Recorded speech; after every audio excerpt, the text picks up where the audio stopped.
Number কি? এই class হচ্ছে কি হচ্ছে? প্রথম নাম্বার কি? আল্লাহর সাথে শিরিক করা। এই শিরিক করা থেকে আল্লাহ আমাদেরকে হেফাজত করুন, বলুন আমিন। 2 নাম্বার সিহির, জাদু করা। 2 নম্বরে কি? এই জাদু আছে না নাই? ছেলে মেয়েকে ভালোবাসে, মেয়ের বাবা মেয়েকে অন্যত্র বিয়ে যখন দিয়ে দিয়েছে, এবার ছেলে কবিরাজের কাছে গিয়ে কালো জাদু করে পুরো পরিবারকে ধ্বংস করে ফেলে। ভাইয়ের ছেলে বড় চাকরিজীবী, অনেক শিক্ষিত, বড় চাকরিজীবী হয়ে গেছে, দেখতে পারে না। এবার সেই পরিবারকে ডাউন করতে কি করতে হবে? এবার কবিরাজের কাছে গিয়ে জাদু করে পুরো ফ্যামিলিকে ধ্বংস করে দেয়। আছে না নাই? নবীজি বলেছেন 2 নম্বরে ওয়াসিহির, জাদু করা। যদি কেউ জাদু করে তাহলে ওই ব্যক্তির দুনিয়া আখিরাত উভয় জগৎ আল্লাহ ধ্বংস করে দেবেন, বলেন নাউজুবিল্লাহ। 3 নম্বরে ওয়াকাতলুন নাফসিল্লাতি হারামাল্লাহ ইল্লা বিল হক। 3 নম্বরে পয়গম্বরে আরবি বলেন, ও আমার উম্মতেরা শোনো, 3 নাম্বার হলো কোন মানুষকে অন্যায়ভাবে হত্যা করা। কিভাবে হত্যা করা? অন্যায়ভাবে হত্যা করা। 4 নাম্বার ওয়াকলুর রিবা, 4 নাম্বার সুদ খাওয়া। এই 4 নাম্বার এই দোষ আমাদের ভিতরে কারো নাই। আছে? আল্লাহ এ থেকে আমাদেরকে হেফাজত করুন, পড়ুন আমিন।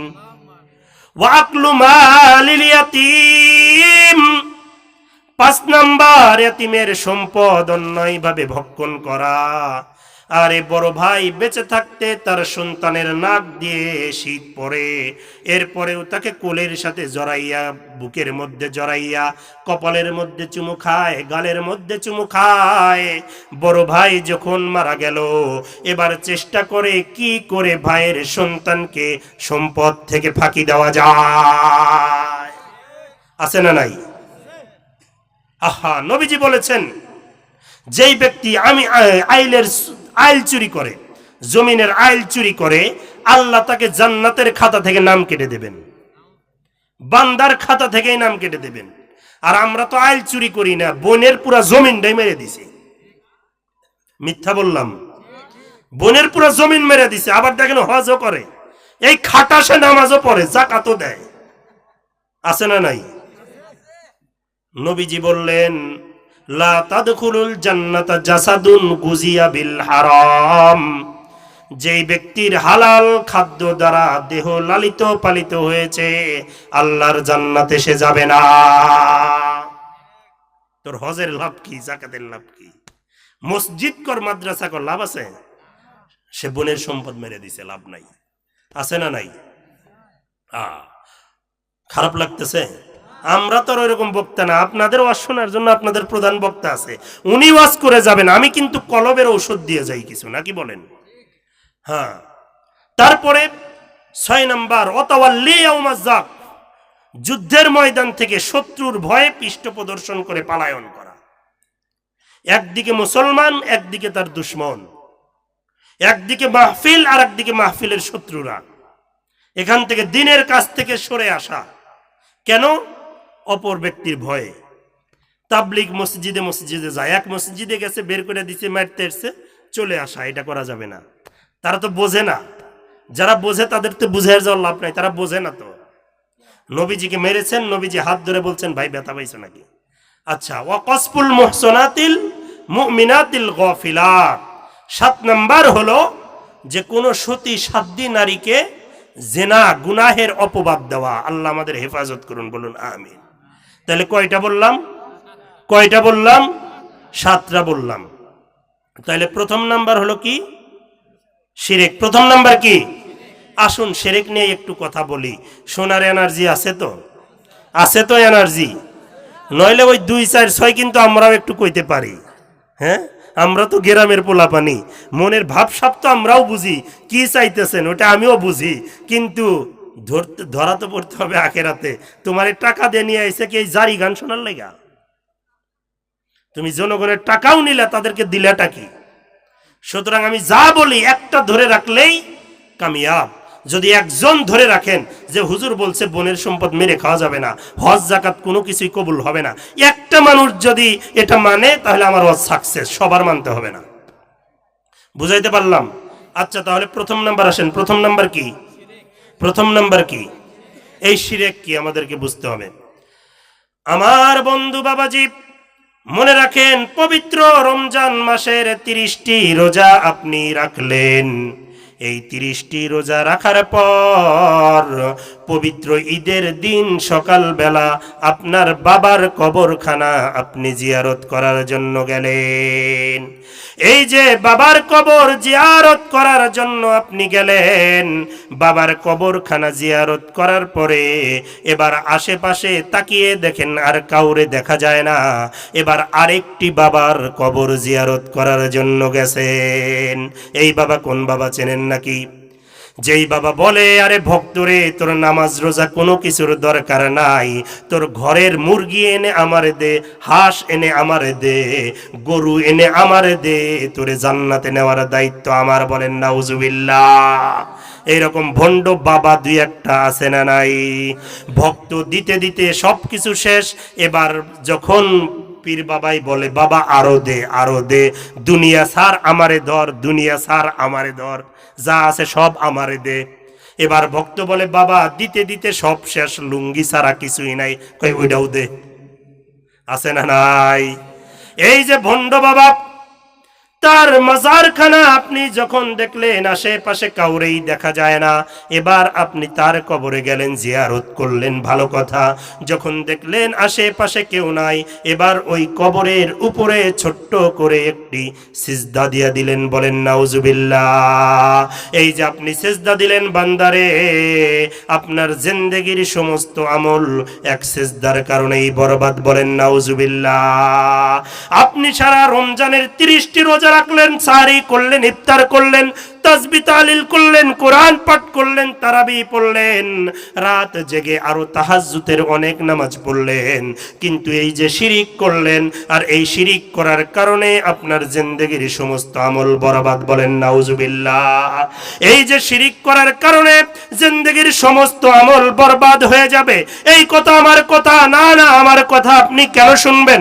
এই কথা আল্লাহ রব্বুল আলামিন কুরআনুল কারীমের ভিতরে বলেছেন। সূরা জুমা 24 নম্বর পারার 4 নম্বর পৃষ্ঠার মাঝামাঝি 65 নম্বর আয়াত। উক্ত আয়াতের ভিতরে আল্লাহ রব্বুল আলামিন নবীজিকে ডাক দিলেন, ওগো নবীজি, ওয়ালাকাদ উহিয়া ইলাইকা ওয়া ইলাল্লাযীনা মিন ক্বাবলিক। ওগো নবীজি, আপনাকে বলছি, শুধু না, না আপনাকে না, আপনার পূর্বে যত নবী রাসূল পৃথিবীর বুকে এসেছিল সবাইকেই আমি এই কথা বলেছি। শুধু নবীকে? নবীর আগে যত মানুষ, যত নবী রাসূল পৃথিবীতে এসেছিল সবাইকে এই কথা বলেছি। কি সেই কথা? ওয়ালাকাদ উহিয়া ইলাইকা ওয়া ইলাল্লাযীনা মিন ক্বাবলিক। ওগো নবীজি, যদি আপনি আল্লাহর সাথে শিরিক করেন তাহলে আপনার জিন্দেগির সমস্ত আমলগুলো বরবাদ হয়ে যাবে। বলেন নাউজুবিল্লাহ। একটা তাকবীর দিন, নারায়ে তাকবীর, নারায়ে তাকবীর। তাহলে জিন্দেগির সমস্ত আমল বরবাদ হয়ে যাবে। শুধু তাই না, ওয়ালা তাকুনান্না মিনাল খাসিরিন। ওগো নবীজি, আপনি ক্ষতিগ্রস্তদের অন্তর্ভুক্ত হয়ে যাবেন। আমার বন্ধু বাবাজি, তাহলে আল্লাহ রব্বুল আলামিন নবীজিকে সতর্ক করে দিলেন, ওগো নবীজি, আপনি কিন্তু শিরিক কইরেন না। আপনার পূর্বে যত নবী রাসূলগণ এসেছে তাদেরকেও আমি এই কথা বলেছি, শিরিক করলে আপনাকে ছাড়ব না। ওয়ালা তাকুনান্না মিনাল খাসিরিন, বরংস ক্ষতিগ্রস্তদের অন্তর্ভুক্ত আপনাকে করব। তাহলে এবার বলেন, নবীর উপরেই যদি আল্লাহ এই কথা বলে, তাহলে আমার আর আপনার অবস্থা কোথায়? শিরিক করলে কেন এমন শাস্তির কথা আল্লাহ রব্বুল আলামিন নবীজিকেও বলেছে, তার দলিল এসেছে শিরিক হলো সবচাইতে বড় কবিরা গুনাহ। শিরিক যে সবচাইতে বড় কবিরা গুনাহ তার দলিল কোথায়? কিতাবের নাম সহিহুল বুখারী, হাদিস সংখ্যা 2654, 2654, 2554 নম্বর হাদিসের বর্ণনা। একই হাদিস এসেছে কিতাবের নাম সহিহুল মুসলিম, হাদিস সংখ্যা 887 নম্বর হাদিসের বর্ণনা। উক্ত হাদিসের ভিতরে এসেছে নবীজি বলেছেন, আন আব্দুর রহমান ইবনে আবি বকরতান আবিহি কল, হযরতে আব্দুর রহমান ইবনে আবু বকর তার বাবার থেকে বর্ণনা করেছেন, নবীজি বলেন, আলা উনাব্বিউকুম বিআকবারিল কাবাইর, আমি কি সবচাইতে বড় কবিরা গুনাহ সম্পর্কে তোমাদেরকে অবহিত করব না? সাহাবারা বললেন, নাম বালা ইয়া রাসূলুল্লাহ, ওগো নবীজি আপনি বলেন সবচাইতে বড় কবিরা গুনাহ কি? এবার নবীজি বললেন, আল ইশরাকু বিল্লাহ। সবচাইতে বড় কবিরা গুনাহ কি? সবচাইতে বড় কবিরা গুনাহ কি?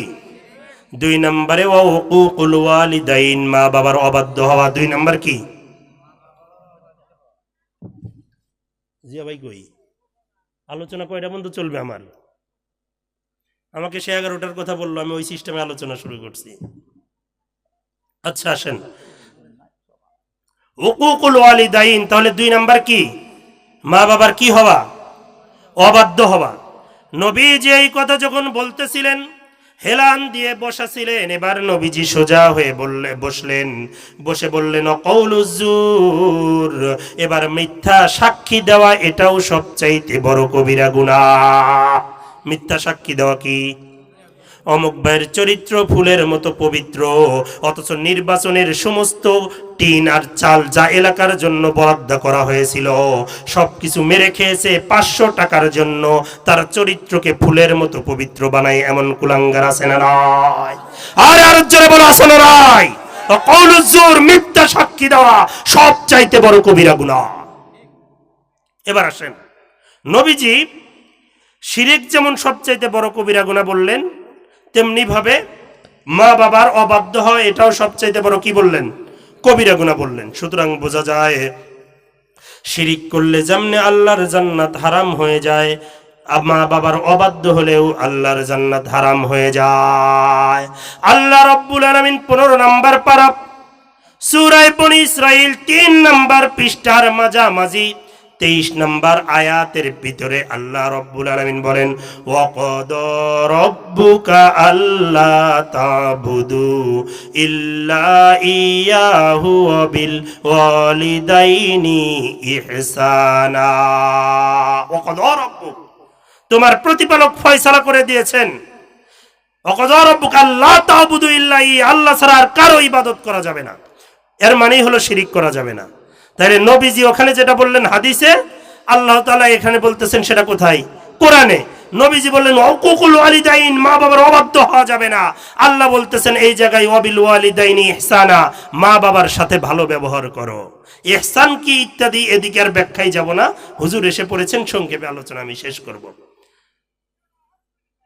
আল্লাহ রাব্বুল আলামিন এর পরে বলেন, ইম্মা ইয়াবলুগুন্না ইনদাকাল কিবারা আহাদুহুমা আও কিলাহুমা ফালা তাকুল লাহুমা উফফিউ ওয়ালা তানহারহুমা ওয়া কুল লাহুমা কওলান কারীমা। আল্লাহু আকবার। আল্লাহ রাব্বুল আলামিন বলেন, ইম্মা ইয়াবলুগুন্না ইনদাকাল কিবারা আহাদুহুমা আও কিলাহুমা ফালা তাকুল লাহুমা উফিন। ও বান্দারে শোনো, মা বাবা 2 জনের একজন অথবা উভয়জন, এদেরকে যদি তুমি বার্ধক্য অবস্থায় পাও তাহলে মা বাবার কথার উপরে বিরক্ত হয়ে উয়া শব্দ পর্যন্ত করো না। ওয়ালা তানহারহুমা, মা বাবাকে ধমক দিবা এর প্রশ্নই তো ওঠে না। কিন্তু আজকাল এমন সন্তান আছে না নাই, বউয়ের কথা শুনে মা বাবার গায়ে হাত উঠায়, আছে না নাই? আরো জোরে আছে না নাই? চলুন একটু হাদিসের দিকে চলে যাই। গভীর রাত, হযরতে আবু হুরায়রা কাঁদতে কাঁদতে নবীজির দরবারে আসলেন। নবীজি বললেন, আবু হুরায়রা কাঁদছো কেন? আবু হুরায়রা বললেন, ইয়া রাসূলুল্লাহ, আমার মা আমাকে প্রহার করেছে। নবীজি বললেন, আবু হুরায়রা, তোমার মা তোমাকে প্রহার করেছে, এখানে আমি নবী, আমি কি করব? এবার আবু হুরায়রা বললেন, ওগো নবীজি, আমার মা আমাকে প্রহার করেছে, আমি তো বিচার দেওয়ার জন্য আসি নাই। নবীজি বললেন, আবু হুরায়রা রে, তাহলে এই গভীর রাত্রে কেন তুমি আমার দরবারে আসলা? আবু হুরায়রা বললেন, ইয়া রাসূলুল্লাহ, আপনার দরবার থেকে ফিরতে ফিরতে আমার অনেক রাত হয়ে যায়। আমার মা বলল, আবু হুরায়রা, এত রাত পর্যন্ত তুমি কোথায় ছিলা? আমি বললাম, মাগো, বিশ্ব নবীর দরবারে ছিলাম। ওগো নবীজি, এই কথা যখন আমি আমার মায়ের সামনে বললাম, আমার মা যেহেতু একজন মুশরিকা, এই কথা শোনার সঙ্গে সঙ্গে তেলে বেগুনে জ্বলে উঠলো। বলল, আবু হুরায়রা, হয়তো তুমি মুহাম্মাদের দরবার ছাড়বা, আর না হয় আমার বাড়ি ছাড়বা। বলেন নাউজুবিল্লাহ। আমার বন্ধুগণ, এই কথা যখন বললেন, আবু হুরায়রা বললেন, ওগো নবীজি, এই কথা যখন আমি বললাম, আমার মা যেহেতু মুশরিকা, সাথে সাথে আমাকে প্রহার করতে করতে ঘাড় ধাক্কা দিয়ে বাড়ি থেকে বের করে দিয়েছে। ওগো নবীজি, আপনার দরবারে এসেছি, আপনি আমার মায়ের জন্য দোয়া করেন, আল্লাহ রব্বুল আলামিন যেন আমার মাকে হেদায়েত দান করেন। বলেন সুবহানাল্লাহ। আবু হুরায়রা হাত উঠাইলেন, আল্লাহুম্মা ইহদি উম্মি আবু হুরায়রা, আয় রব্বুল আলামিন, আবু হুরায়রার মাকে আপনি হেদায়েত দান করেন। নবীজি মুনাজাত করেন, আবু হুরায়রা মুনাজাত ছেড়ে উঠে দৌড়ায়, সাহাবারা টেনে ধরল আবু হুরায়রা। যেখানে স্বয়ং বিশ্ব নবী মুনাজাত করেন, সেখানে মুনাজাত ছেড়ে দিয়ে উঠে দৌড়াও, এত বড় স্পর্ধা, এত বড় দুঃসাহস তোমার? আবু হুরায়রা বললেন, আমহিল, আমাকে ঢিল দাও, আমাকে ছেড়ে দাও, আমি বাড়িতে গিয়ে দেখতে চাই আমি আগে বাড়িতে পৌঁছালাম নাকি আমার আগে আমার বিশ্ব নবীর দোয়া আমার বাড়িতে পৌঁছে গেল। বলুন সুবহানাল্লাহ, আল্লাহু আকবার। হযরতে আবু হুরায়রা দৌড়াইয়া বাড়িতে আসলেন। গভীর রাত, দরজার মধ্যে টোকা দিলেন। ভিতর থেকে আওয়াজ আসলো, কে? আবু হুরায়রা বললেন, মাগো, আমি আবু হুরায়রা। হযরতে আবু হুরায়রা বলেন, মা যখন কে বলে ডাক দিল, তার এই ডাকের ভিতরে আমি শিরকিয়াতের কর্কশতা আমি দেখতে পেলাম না, তাওহীদের নম্রতা আমি বুঝতে পারলাম। সুতরাং আমি বুঝে গেলাম, নবীজি যখন দোয়া করলেন, দোয়া করার সাথে সাথে আমার আগেই নবীজির দোয়ার তীর এসে আমার মায়ের কাছে পৌঁছে গেছে। বলুন সুবহানাল্লাহ। বাবাকে তোমরা কাবা জানিও, মদিনা জানিও মাকে, যদি গো তারা বেঁচে থাকে। ও আমি সেবি নাই, সেবিতে পারি নাই, আমি সেবি নাই, সেবিতে পারি নাই, সেবিও আমার উম্মত, সেবিও আমার উম্মত। বাবারি মুখে মায়েরি মুখে যে তুলে দেবে খানা, তাতেই খুশি রব্বানা। ও আমি দেখি নাই, দেখিতে পারি নাই, আমি দেখি নাই, দেখিতে পারি নাই, দেখিও আমার উম্মত, দেখিও আমার উম্মত। কি খারাপ লাগতেছে নাকি? আর একটু সামনে বাড়া যাবে। মা বাবার কথা শুনলে কি খারাপ লাগে নাকি? আমার বন্ধু বাবাজি, এই কথা বলে আবু হুরায়রার মা ঘরের দরজাখানা খুলে দিলেন। আবু হুরায়রা ঘরের ভিতরে প্রবেশ করলেন। আবু হুরায়রার মা বললেন, বাবা গো, তোমাকে প্রহার করে বড্ড ভুল করেছি, তুমি তো খারাপ কোনো জায়গায় যাও নাই। ও আবু হুরায়রা, তোমার নবীর দরবারে আমাকে নিয়ে যাওয়া যাবে নাকি? আবু হুরায়রা বললেন, মা গো, আমার নবীর দরবার অত্যন্ত পবিত্র দরবার, ওই দরবারে যাইতে হলে তোমাকে গোসল করে পবিত্র হয়ে নিতে হবে। আবু হুরায়রার মা সাথে সাথে গোসল করে পবিত্র হয়ে নিলেন। এরপরে আবু হুরায়রা তার মাকে সাথে নিয়ে বিশ্ব নবীর দরবারে চলে গেলেন। আবু হুরায়রার মা আবু হুরায়রাকে সাক্ষী রেখে বিশ্ব নবীকে সামনে রেখে পড়ে নিলেন। সবাই বলি, লা ইলাহা ইল্লাল্লাহু মুহাম্মাদুর রাসূলুল্লাহ। নবী ধরাই আসিয়া ইসলাম নূরে করলেন রৌশন সারা দুনিয়া। আল্লাহু আকবার। নবী ধরাই আসিয়া ইসলাম নূরে করলেন রৌশন সারা দুনিয়া।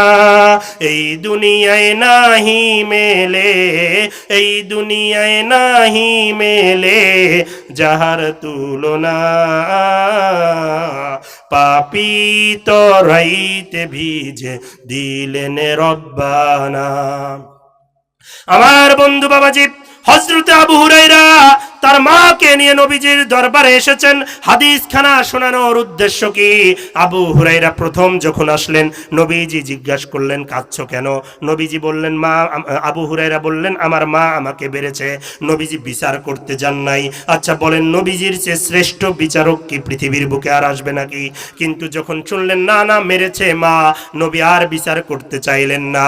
বললেন আবু হুরায়রা রে, তোমার মা তোমারে মেরেছে, এখানে আমার কিছু করার নাই। বলুন আল্লাহু আকবার। অথচ বউয়ের কথা শুনে সেই মায়ের গায়ে হাত উঠায় এমন কুলাঙ্গার আছে না নাই? আরো জোরে আছে না নাই?